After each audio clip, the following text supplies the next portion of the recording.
बातमी बीडमधून आहे। शिरसाळा जवळील कन्हापूर गावामध्ये तरुणाची हत्या करण्यात आली आहे। जुन्या वादातून नवरा बायकोनं या तरुणाची दगडानं ठेचून हत्या केली। स्वप्नील उर्फ बबलू देशमुख असं हत्या झालेल्या तरुणाचं नाव आहे। स्वप्नील देशमुख या तरुणावर संतोष देशमुख आणि त्याची पत्नी सोनाली देशमुख या दोघांनी प्राणघातक हल्ला केला आणि याच हल्ल्यामध्ये गंभीर जखमी झालेल्या स्वप्नीलचा जागीच मृत्यू झाला।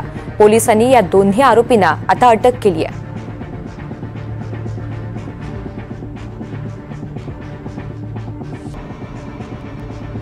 तर बीडच्या शिरसाळा जवळील कान्हापूर गावामध्ये ही हत्येची घटना घडलेली आहे। एका तरुणाची हत्या करण्यात आलेली आहे।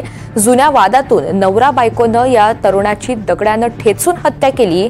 स्वप्नील उर्फ बबलू देशमुख असं हत्या झालेल्या मुलाचं नाव आहे। स्वप्नील देशमुख या तरुणावर संतोष देशमुख आणि त्यांची पत्नी सोनाली देशमुख यांनी प्राणघातक हल्ला केला आणि त्यातच त्याचा दुर्दैवी मृत्यू झाला।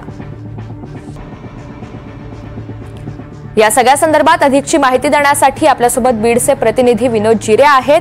विनोद, नेमकं हे प्रकरण काय होतं? नक्कीच जर पाहिलं तर ऋतुजा, पुन्हा एकदा बीड जिल्ह्यात खळबळ उडवून देणारी बातमी जी आहे ती समोर आलेली आहे। बीडच्या धारूर तालुक्यातील कान्हापूर येथील जो मयत स्वप्नील देशमुख आहे, या स्वप्नील देशमुखवर संतोष देशमुख आणि त्याची पत्नी सोनाली देशमुख या दोघांनी या ठिकाणी प्राणघातक हल्ला केला होता। या ठिकाणी या हल्ल्यामध्ये या स्वप्नील देशमुखचा मृत्यू झाला होता। मात्र मुळात हे प्रकरण जे आहे ते स्वप्नील देशमुख याच्यावरती आरोपी संतोष देशमुख याच्या भावाच्या आत्महत्या प्रकरणी गुन्हा दाखल झाला होता आणि हाच गुन्हा पाठीमागे घे म्हणत स्वप्नील देशमुख हा सतत संतोष देशमुख याच्यासोबत हुज्जत घालत होता आणि काल देखील ही हुज्जत झाली होती। शेतामध्ये ज्यावेळेस संतोष देशमुख कापूस काढत होता त्या दरम्यान ही हुज्जत झाली होती आणि याच दरम्यान जो कापूस उपटायचा चिमटा असतो त्याने आणि दगडाने ठेचून या ठिकाणी स्वप्नील देशमुख याची निर्घणपणे संतोष देशमुख आणि त्याची पत्नी सोनाली देशमुख या दोघांकडून निर्घणपणे हत्या करण्यात आली आहे। पोलिसांनी आतापर्यंत या दोन आरोपींना अटक केलेली आहे आणि पुढचा जो तपास आहे तो सध्याला सुरू आहे।